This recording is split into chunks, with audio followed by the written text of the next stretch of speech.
Hello everyone, welcome to my YouTube channel job aspirant.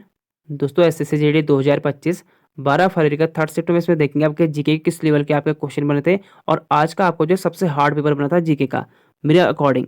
ठीक है, जो आपको मैं 4 तारीख से आपको एनालिसिस करा था, 4 से लेकर 12 तक के। आज आपका जो है एक शिफ्ट नहीं, 3 के 3 शिफ्ट आपके ऐसे ही बने थे आज के। जब मैं आपको सवेरे करा था मुझे लग रहा कि फर्स्ट शिफ्ट आपका हार्ड बन रखा है, जब सेकंड कराया तो वो हार्ड लगा, और थर्ड तो सब मुझे आज सबको सबसे हार्ड थर्ड वाला शिफ्ट लग रखा है।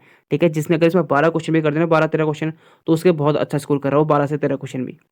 ठीक है, पहले के तो आपके इजी बनने थे, इजी टू मॉडरेट बनने थे। अभी आपका जो है मॉडरेट टू टफ आज का पेपर मुझे इस टाइप का लगा। एक दो क्वेश्चन हो सके कि आसान प्रश्न है, लेकिन बाकी आपके जो इसमें आज डिफिकल्ट लेवल के थे। ठीक है, और देखो मैं इसलिए आपको बता रहा हूँ जिसका आगे एग्जाम होने वाला है, आपको क्या करना है, बाकी तीनों में आपको मेहनत करनी है। किसमें?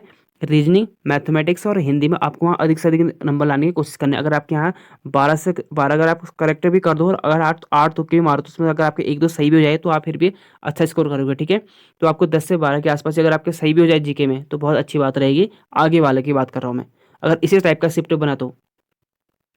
देखो थर्ड शिफ्ट बने हैं, राष्ट्रीय स्क्वैश चैंपियन से खिताब जीतने वाले दूसरे सबसे कम आयु के खिलाड़ी कौन है? Who is the second youngest player to win the national squash champions title. तो ये अनहद सिंह है। राष्ट्रीय स्क्वैश चैंपियनशिप का खिताब जीतने वाले दूसरे सबसे कम उम्र की भारतीय महिला ये बनी है। और पहली जो थी, एग्जाम आगे बन सकता है, ज्योत्सना चिन्पा थी। ये सबसे कम उम्र के राष्ट्रीय स्क्वैश चैंपियन जीतने वाली हैं। उन्होंने 2000 में जूनियर और सीनियर दोनों राष्ट्रीय चैंपियनशिप खिताब जीते थे, और उस समय उनकी उम्र थी 14 वर्ष। और दूसरी कौन है? अनहद सिंह। अगला क्वेश्चन बना था आपका फिर, एक एक राष्ट्र एक चुनाव के लिए गठित समिति का गठन किन की अध्यक्षता में की गई थी? तो किसके अंडर में की गई थी? यानी वन नेशन वन इलेक्शन ये की थी रामनाथ कोविंद। ये पूर्व राष्ट्रपति थे भारत के। ठीक है, द्रौपदी मुर्मू जी से पहले ये राष्ट्रपति थे भारत के।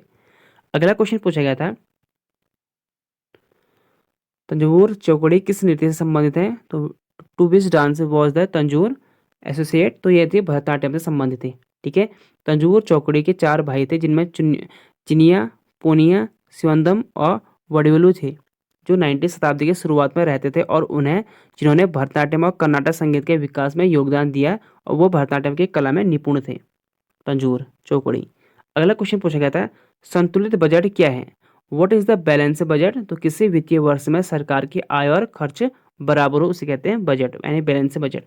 ये मुझे लगा थोड़ा बहुत आसान था, ये मैंने आपको पहले कराया भी था, तो ये मुझे लगता है कि सभी स्टूडेंट का सही होगा। भारत चीन युद्ध के बाद, भारत पाकिस्तान युद्ध के कारण कौन सी पंचवर्षीय योजना विफल हुई थी? तो आपको पता है, आसान से आप कर दोगे कि भारत और चीन का युद्ध 1962 में हुआ था, और 1965 में भारत और पाकिस्तान का हुआ। तो ये तीसरी पंचवर्षीय योजना, इसमें क्या हुई थी? विफल रही थी। तीसरी पंचवर्षीय योजना थी, जिसका कार्यकाल था 61 से 62। इसका प्राथमिकता थी खाद्यान्न और उद्योग, और लक्ष्य रखा गया था 5.6, और प्राप्ति किया था 2.8। इसलिए विफल रही थी क्योंकि इसमें 2 युद्ध हो चुके हैं। ठीक है, 2 वॉर हुए थे। और हरित क्रांति की शुरुआत भी 1965 में इनके कार्यकाल में हुई थी, यानी तीसरी पंचवर्षीय योजना में। अब भारत में पूछेगा, भारत में हरित क्रांति की स्टार्ट हुई थी 1967 से 68 में फर्स्ट कार्यकाल, और सेकंड हुआ था 1977 से 78 में हुई थी। और MS स्वामीनाथन भारत में हरित क्रांति के जनक भी कहा जाता है। ठीक है, फादर ऑफ ग्रीन रेवोल्यूशन। तीसरी पंचवर्षीय योजना का असफल आपको कारण बता चुका हूँ मैं, 1965 क्या, इसमें 1965 और 1962 के वॉर के बाद। और आर्थिक अस्थिरता तथा भीषण सूखा भी कब आया था? 1966 में आया था। इस योजना में 3 वर्षीय पंचवर्षीय योजना की गई थी, इसलिए इसे योजना अवकाश यानी प्लान हॉलिडे भी कहा था। ये 66 से लेकर 69 के बीच में चली थी। इसके सलाहकार थे डॉक्टर DR गॉडगिल, इनको भी आप याद कर लें। अगला प्रश्न है फिर, पंचवर्षीय क्वेश्चन बने हैं, तो पंचवर्षीय आपको जरूर पढ़ना है। पंचवर्षीय आपके हर एक शिफ्ट में आज क्वेश्चन बने हुए हैं। ठीक है, तो 5 ईयर प्लान आपको जरूर पढ़ना है। अर्णव चक्रवर्ती कौन से वाद्य यंत्र बजाते हैं?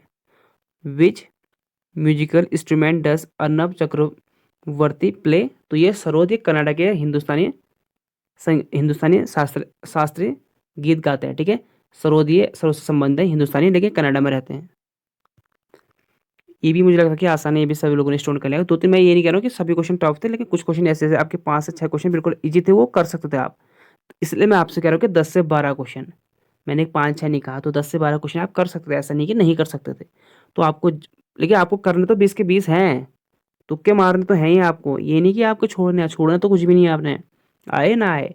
भारतीय संविधान के अनुच्छेद 1 में भारत का वर्णन है। Article 1 of the Indian constitution describes India as a राज्य का संघ, यानी भारत एक राज्य का संघ है।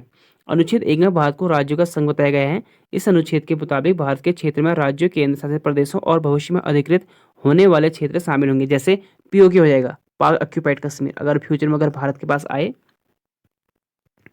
अनुच्छेद 1 में भारत को इंडिया के नाम से भी जाना जाता है। राज्य और उनके क्षेत्र के बारे में जानकारी दी गई है। एक में यह भी बताया गया है कि अधिकृत क्षेत्रों को राज्य में बदला जा सकता है।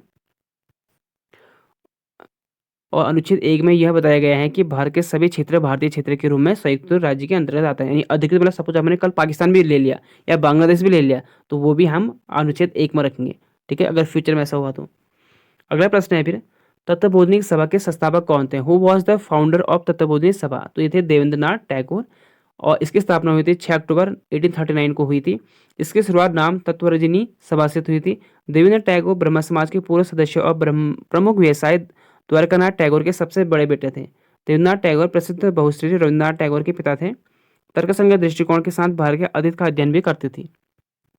राममोहन रॉय के विचार को फैलाते थे, और यह सभा हिंदू धर्म और भारतीय समाज के सुधार के लिए भी समर्पित थी। यह सभा उपनिषदों के आधार पर हिंदू धर्म के अधिक तार्किक और मानवतावादी संस्करण को आगे बढ़ाती थी। अगला क्वेश्चन पूछा है, देखो जनगणना से भी क्वेश्चन बने, तो आपको ये भी पढ़ लेना है। जनगणना मैं आपको वीडियो करा रखी, जिसमें आपको मैंने 160 प्रश्न करा रखे, देख लेना अगर देखना चाहते हो तो। भारत के 2011 की जनगणना के अनुसार अनुसूचित जाति यानी SC ST अनुसूचित जनजाति क्रमशः देश की जनसंख्या का परसेंटेज थी। According to the 2011 census of India, scheduled caste and scheduled tribes were percent of the country population respectively. तो ये थी 16.6% थे SC, और ST के थे 8.6 ST। ठीक है, 2011 की जनगणना के अनुसार।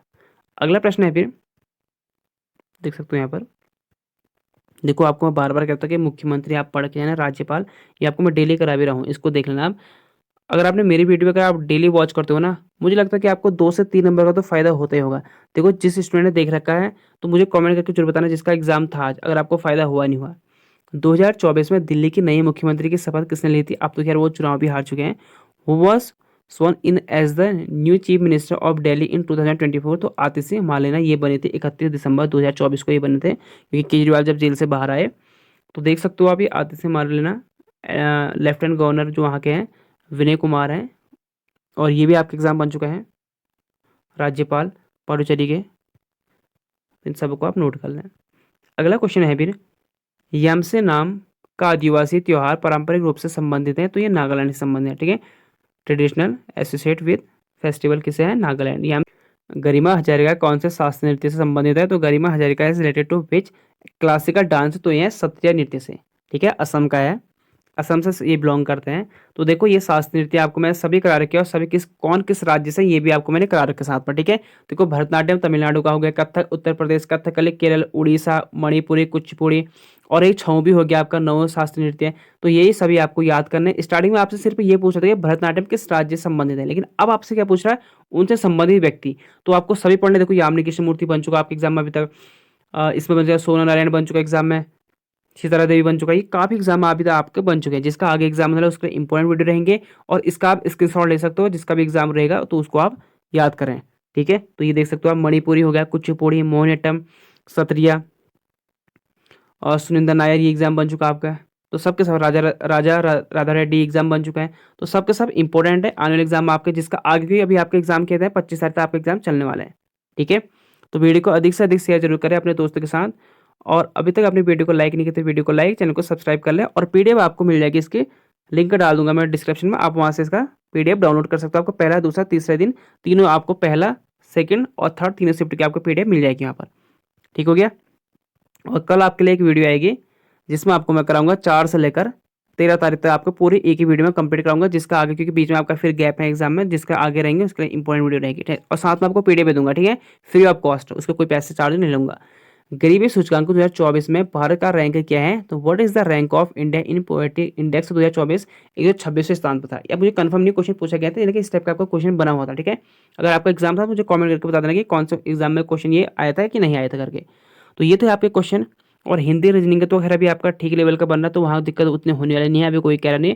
और मैथमेटिक्स का भी आपके चैप्टर ठीक लेवल के हैं, लेकिन थोड़ा जीके के थोड़ा हार्ड बन रहा, तो ये है। और बाकी आपको कल वीडियो मिल जाएगी, और वीडियो को अधिक से अधिक शेयर जरूर करें। ठीक है, अगर आप अधिक से अधिक शेयर करोगे तब मेरा भी मोटिवेशन बनता है कि यार कि और वीडियो बनाओ। तो इसलिए आपके लिए कल आएगी वीडियो 4 से लेकर 13 तारीख तक की वीडियो, जो आपको 13 है पूरे कंप्लीट आपको वीडियो कराई जाएगी इसमें, और साथ में आपको पीडीएफ भी दी जाएगी। मिलते हैं आपको अगले वीडियो में, तो इनको देख लो आप हिंदी के, और मैं रीजनिंग के थोड़ा ये देख लो आप टॉपिक, अगर जिसको पता नहीं है, और ये हो गया मैथमेटिक्स की। ठीक है, तो मिलते हैं आपको अगले वीडियो में। Thank you for watching.